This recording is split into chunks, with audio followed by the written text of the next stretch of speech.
Assalamualaikum warahmatullahi wabarakatuh. Bismillah, alhamdulillah, wassalatu wassalamu ala rasulillah wa ala alihi wa sahbihi wa mawalah, wa la hawla wa la quwata illa billah, amma ba'dah. Yang saya hormati para pemateri, Prof. Dr. Ahmad Syakir Saleh, kemudian Dr. Teklita MA.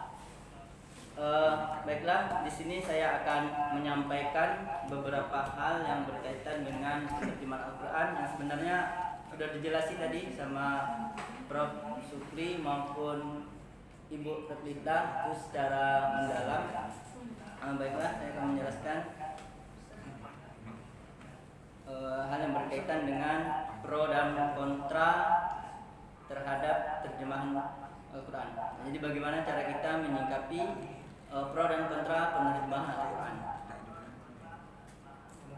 Tadi di awal pada pendahuluannya Prof. Sukri sudah memaparkan bahwasanya pada awalnya itu sudah terjadi perdebatan di antara ulama itu tentang hukum menerjemahkan Al-Quran. Ada yang membolehkan, ada juga yang sebaliknya.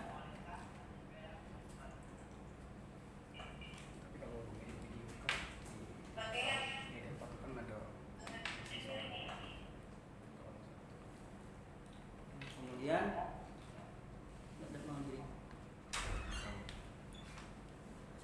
positif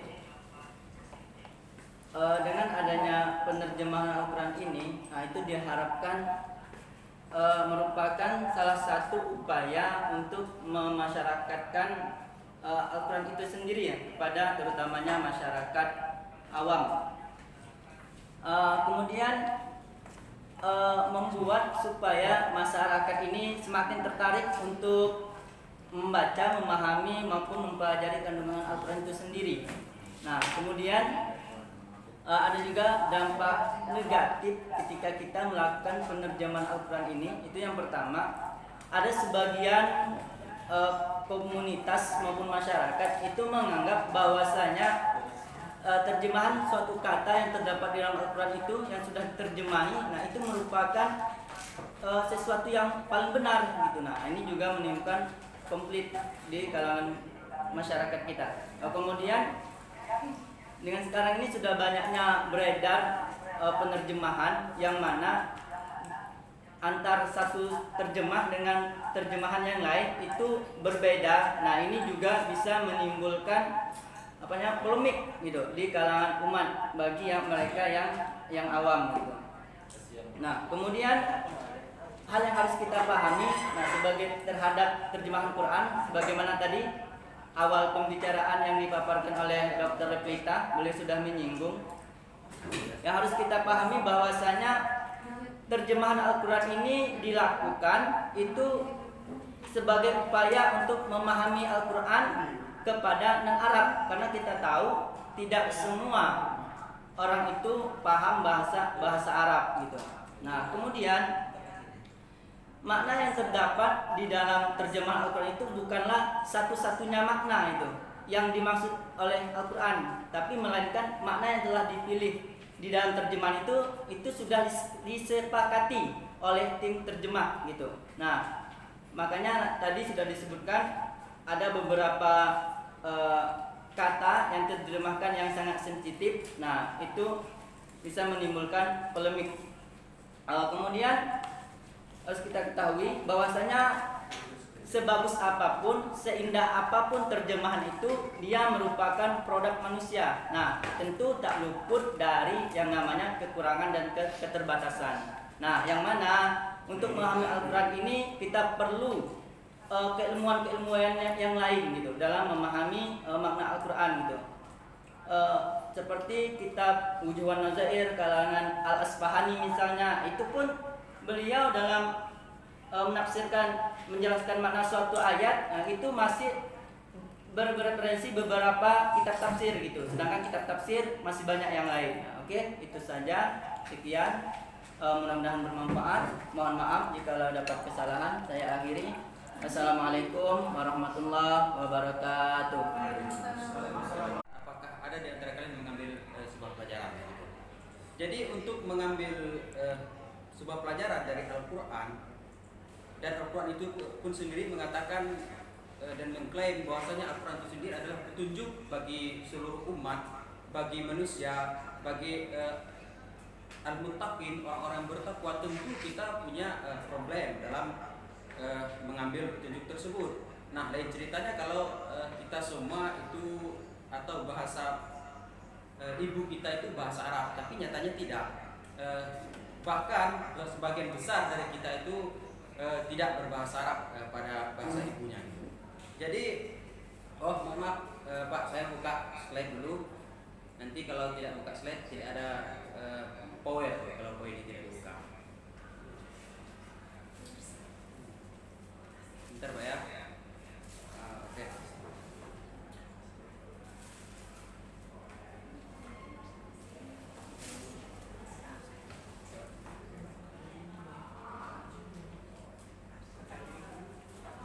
Nah, mohon maaf sebelumnya saya perkenalkan dulu.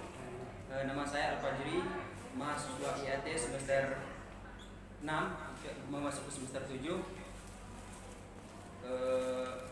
Win Sultan Toha Saifuddin Jambi, Fakultas Usuluddin. Kita langsung saja kepada polemik terjemahan dalam sejarah. Nah, yang pertama itu ketika melihat orang-orang Persia yang baru masuk Islam kesulitan membaca Al-Quran, pendiri mazhab fikih Hanafi pernah memperkenankan membaca makna surah Al-Fatihah dalam bahasa Persia pada waktu sholat. Nah, namun pendapat ini sebenarnya sama juga dengan sahabat Nabi Salman Al-Farisi juga pernah menerjemahkan surah Al-Fatihah untuk disampaikan kepada bangsanya di Persia agar mereka mampu menangkap makna pesan-pesan daripada Al-Quran. Nah, ini adalah polemik terjemahan yang pertama kali. Walaupun tadi sempat diceritakan oleh pemateri kita yang tadi, ada juga penerjemahan itu dilakukan pada masa sahabat ketika sahabat itu diutus ke Najasyi untuk ke Abbasah untuk menerjemahkan atau memberi paham tentang satu ayat. Nah, lalu selanjutnya di era modern perdebatan muncul kembali di Mesir pada awal abad ke-20 dan memuncak pada tahun 1936 antara pemikir liberal dan politisi dengan ulama Azhar. Nah, ini tidak berhenti sebatas ini. Artinya polemik ini terus berkelanjutan hingga pada tahun yang kita ketahui yang pernah kami baca itu pada tanggal 17 Agustus 1960-an itu terjemahan daripada LPMQ Kemenak RI itu pertama kali dicetak, dikeluarkan, itu sudah menimbulkan polemik gitu. Ada sebagian ormas Islam, nah kalau nggak salah itu ormas yang namanya Mujahidin di bawah pimpinan Ustadz Muhammad Tholib, mereka melakukan ada sejenis talaah atau mereka melakukan sebuah kajian. Lalu mereka mengatakan terjemahan Al-Quran dan terjemahan Kemenak RI itu mempunyai kesalahan kata dalam menerjemahkan Quran itu sekitar 3.229. Nah, itu ketidakcocokan antara terjemah dengan diksi atau narasi yang diucapkan oleh Al-Quran. Nah, menyambut hal itu, Dr. Mukhlis Hanafi langsung menjawab di dalam jurnalnya jurnal nomor 4 cetakan 2012. Beliau mengatakan bahwasanya apa kata yang diambil oleh penerjemah di dalam suatu terjemahan Al-Quran itu adalah kata hanya yang mewakilinya saja. Jika kita berharap dengan membaca terjemahan itu, jika kita mau memahami Al-Quran itu dengan secara utuh dengan membaca terjemahan, tentu ini bukanlah suatu yang bijak. Nah, dapat kita pahami bahwasanya terjemah itu hanya penghantar. Lalu selanjutnya kita boleh membaca tafsir dan lain dan sebagainya.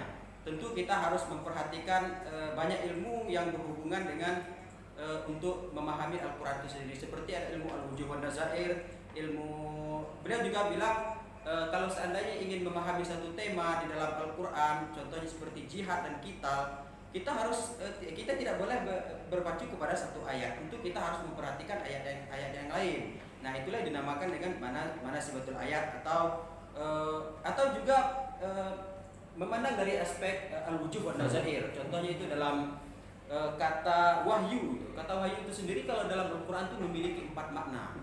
Nah, seperti itu juga kata sholat dan lain dan sebagainya. Jadi banyak sekali ilmu yang berhubungan dengan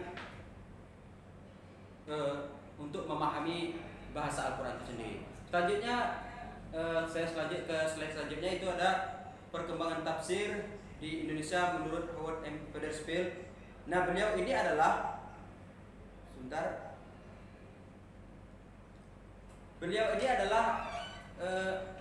lahir pada tahun 1932 di negara bagian New York, Amerika Serikat. Ia adalah profesor di Institut Studi Islam Universitas di Montreal, Kanada. Dan selanjutnya beliau adalah salah seorang yang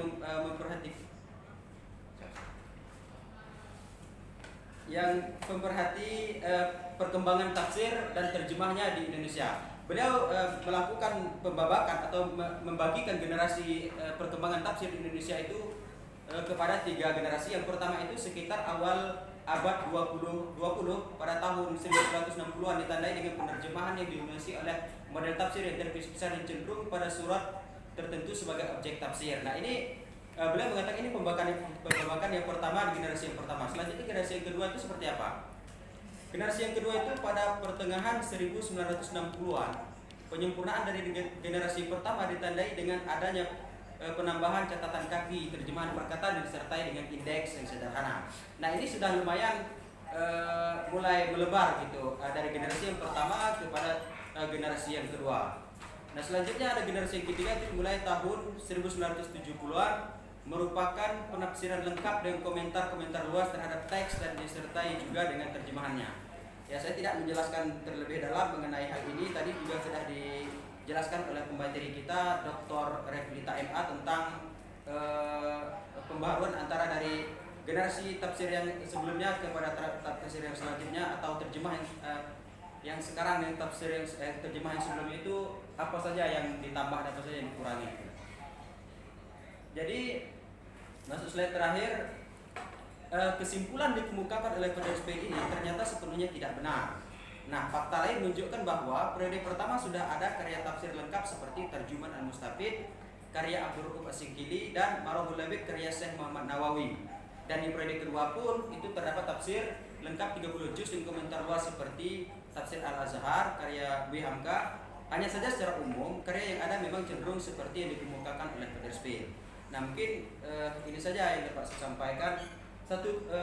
Intinya tafsir dan Al-Quran itu atau terjemahan itu suatu hal yang berbeda. Sering sekali disampaikan oleh dosen kami di Fakultas Usuluddin bahwasanya Al-Quran syai'un, sedangkan tafsir itu syai'un akhar. Al-Quran itu adalah sesuatu, sedangkan tafsir itu sesuatu yang lain. Jadi ketika pemahaman kita tentang tafsir itu sudah kita anggap seperti Al-Quran itu sendiri, nah ini yang sudah repot. Sama halnya kita memahami pemahaman tentang syariah, kita anggap itu syariah itu sendiri, nah ini sudah mungkin sedikit keliru gitu kan. Nah, saya analogikan seperti ini. Tafsir ini adalah seperti kita Oke, itu saja yang dapat kami sampaikan. Lebih dan kurangnya kami mohon maaf jika terdapat kesalahan. Kami juga mohon maaf. Hadanallahu wa iyyakum ajma'in. Assalamualaikum warahmatullahi wabarakatuh.